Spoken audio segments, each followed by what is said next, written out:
Osmanlı ordusu denince akla gelen ilk şey. Osmanlı'nın en güçlü silahlı birimi, Avrupa'nın ilk modern daimi ordusu, Yeniçeriler.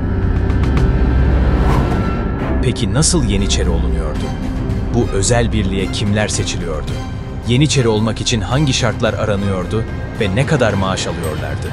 Gelin şimdi tüm bu soruların cevaplarını ve Yeniçeriler hakkında az bilinen detayları birlikte inceleyelim.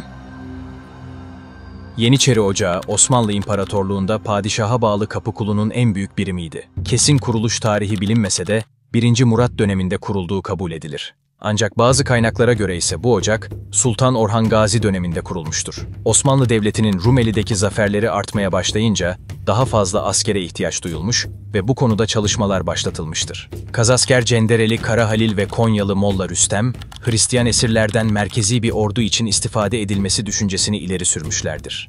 Bu teklif üzerine savaşlarda esir düşen, harbe elverişli Hristiyanları ilk zamanlarda kısa süreliğine Türk terbiyesiyle yetiştirilerek onlardan bir askeri sınıf teşkil edilmesi kararlaştırıldı.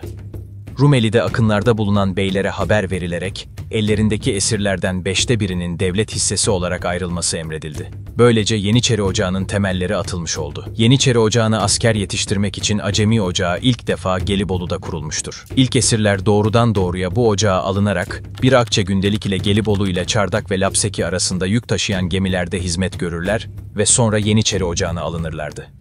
Fakat esirler fırsat buldukça kaçtıkları için bu usul değiştirilmiştir. Yeni usule göre ise savaşlarda tutsak olan küçük yaştaki Hristiyanlar, önce Anadolu'daki Türk köylülerinin yanına verilerek az bir ücretle hizmet ettirilir ve burada Türk ve İslam adetlerini iyice kavradıktan sonra günde 2 akçeyle Yeniçeri Ocağı'na alınırlardı. Bu sisteme Pençik sistemi, bu sistemde yetişenlere ise Pençikoğlanı adı verilirdi. Pençik sistemi ile uzun yıllar boyunca Osmanlı ordusunun asker ihtiyacı karşılanmıştır. Ankara Savaşı'ndan sonra iç mücadeleler ve Rumeli'deki fetihlerin durmasıyla yeni esirler elde edilemediği için Pençik sisteminin dışında devşirme sistemi de kullanılmaya başlanmıştır. Çıkarılan kanunla ilk olarak Rumeli'deki Hristiyan tebaadan devşirme ismiyle Hristiyan çocukları alınmaya başlandı. Devşirilen bu çocuklar Pençik sisteminde olduğu gibi Anadolu'daki Türk ailelerinin yanına verildikten sonra Acemi Ocağı'na alınırlardı. Pençik ve devşirmelerden en özel olanları seçilerek önce saraylarda yetiştirilir, daha sonra ise padişahın sarayına verilirlerdi. Acemi Ocağı'nda yetişen pençik ve devşirmeler Yeniçeri Ocağı dışında cebeci, topçu ve tersane hizmetlerine de verilirler ve oraların ihtiyaçlarını temin ederlerdi. Devşirme sistemi ihtiyaca ve zamanın şartlarına uygun şekilde asker ihtiyacını karşılamak için bir kanuna göre uygulanırdı. Bu sistem kısaca şu şekilde işliyordu. Öncelikle Kapıkulu ocaklarının ne kadar askere ihtiyacı olduğu belirlenip Divan-ı Hümayun'a bildirilirdi. Buradan çıkan kararla birlikte devşirme toplamak için tayin edilen memur, eline verilen fermanla kendisine devşirme mıntıkası olarak gösterilen sancak ve kazalara gidip mahalli kadıların ve sipahilerin yardımlarıyla kazaları dolaşır ve kilise heyetleri vasıtasıyla devşirme işlemini yaparlardı. Devşirilecek çocukların kimlerden seçileceği kanun ile belirlenmişti. Bu devşirme kanununa göre tek bir çocuğu olan ailelerin çocuğu alınmayarak babasının hizmetine bırakılırdı. Birden fazla çocuğu olan ailelerin ise bir çocuğu alınırdı. Alınacak çocuğun soy ve sopunun belli olmasına, iyi bir aileye mensup olmasına dikkat edilirdi. Kısa boylu olanlar, köse olanlar ve sanat sahibi olanlar, şehir ve kasabaları gezip gözü açılanlar alınmazlardı. Devşirilen çocuklar içerisinde uzun boylu ve güzel olanları varsa saray hizmeti için seçilirlerdi. Alınacak çocuğun yaşı 8 ile 18 arasında olması gerekirdi. Her mıntıkadan devşirilen çocuklar 150-200 kişilik sürü adı verilen kafileler halinde devlet merkezine gönderilirlerdi.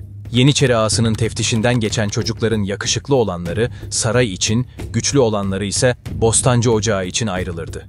Diğerleri ise Anadolu ve Rumeli'deki ailelerin yanlarına verilirdi. Devşirme kanununa göre Rumeli'den devşirilenler Anadolu ağasına, Anadolu'dan devşirilenlerse Rumeli ağasına verilerek o mıntıka köyleri arasında taksim edilirdi. Her sene Anadolu ve Rumeli ağaları tarafından gönderilen ketüdağlar, ailelerin yanındaki çocukları yoklamaya tabi tutarlar. Durumları hakkında bilgi sahibi olurlardı. Daha sonra Yeniçeri ağasının arzı ve Divan-ı Hümayun'da alınan kararla merkeze gönderilirlerdi. Burada eşkal defterlerine bakılarak tekrar kontrolden geçen devşirmeler Acemi Ocağı'na kaydedilirlerdi. Acemi Ocağı kışlasında eğitim alırlardı. inşaatlarda ve gemilerde çalışarak fiziksel güçlerini arttırmaları sağlanırdı. Eğer çocuk askeri yetenekleri dışında farklı yeteneklere de sahip ise enderuna ya da kapıya çıkma denilen usulle Yeniçeri Ocağı'na kabul edilirdi. Acemi kışlalarında Yeniçerilerin askeri talim ve terbiyesine çok dikkat edilirdi. İlk dönemlerde askeri talimler daha çok iyi birer silahşör gibi kılıç kullanmaya ve ustalık derecesinde yay çekmeye yönelikti. Ayrıca pençe ve pazı kuvvetinin en yüksek seviyeye çıkması öncelikli hedefti. Kılıç talimleri keçeden yapılmış mankenlerle yapılırdı. Yeniçeriler durmaksızın bu mankenlere kılıç sallayarak güçlerini ve vuruş kabiliyetlerini geliştirirlerdi. Ok talimlerinde ise hiç durmadan yüzlerce ok atılarak bu konuda yeterli derecede hız ve seriliğe sahip olurlardı. Savaşlarda silahsız kalma ihtimalini de düşünerek yağlı mermerleri tokatlayarak gerektiğinde tokat atarak bile düşmanı saf dışı bırakmaları sağlanırdı. Sürat koşuları, engel aşma talimleri ve güreş sporu yaparak son derece güçlü ve aynı zamanda dayanıklı birer savaşçı olmaları sağlanırdı.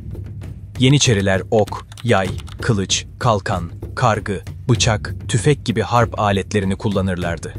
Savaşta siper kazmaları için kendilerine kazma kürek de verilirdi.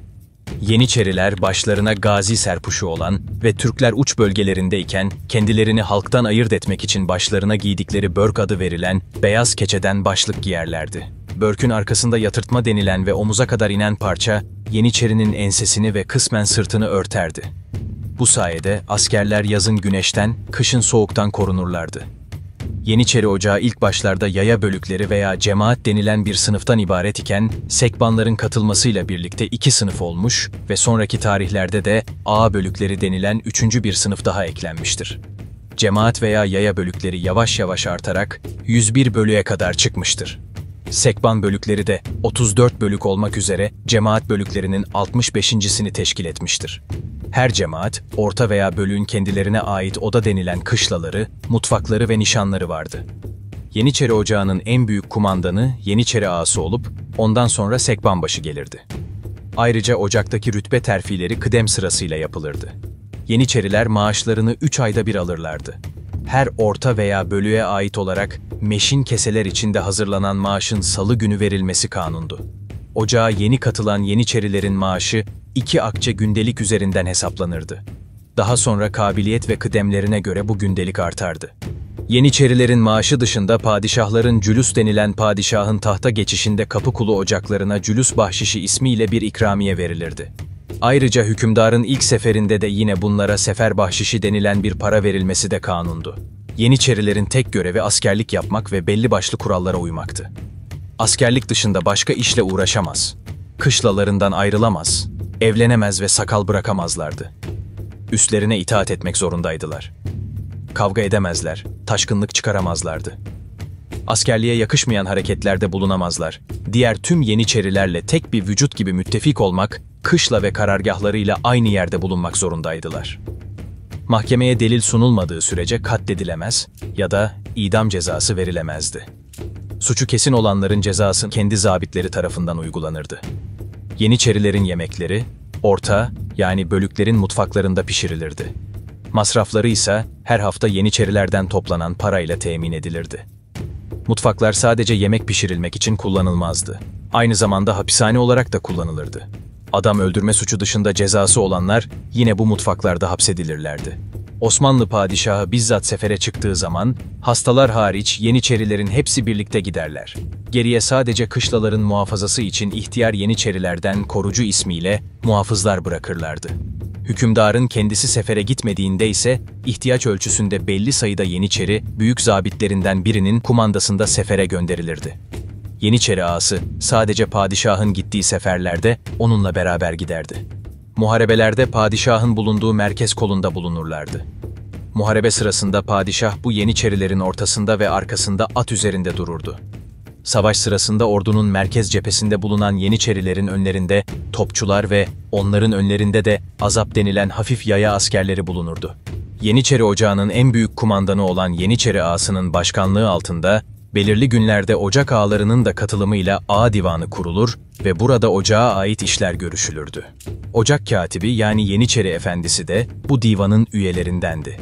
Yeniçeri Ocağı'ndan biri terfi ederse, ya Kapıkulu süvari bölüklerinden yukarı ve orta bölüklere verilir veya tımarlı sipahi olarak çıkarılırdı. Kapıkulu süvarisi olanlara devlet tarafından okluk, eğer bedeli ve bir de hayvan verilmesi kanundu. Yeniçeri Ocağı'nın pek çok nişan ve bayrağı vardı.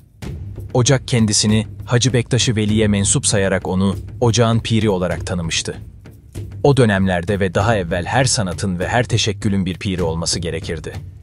Yeniçeri Ocağı da pir olarak kendilerine Hacı Bektaş-ı Veli'yi kabul etmişlerdi. Yeniçeriler başlangıçta Osmanlı ordusunun hem en disiplinli hem de savaşlarda en çok güvendiği askeri birimiydi.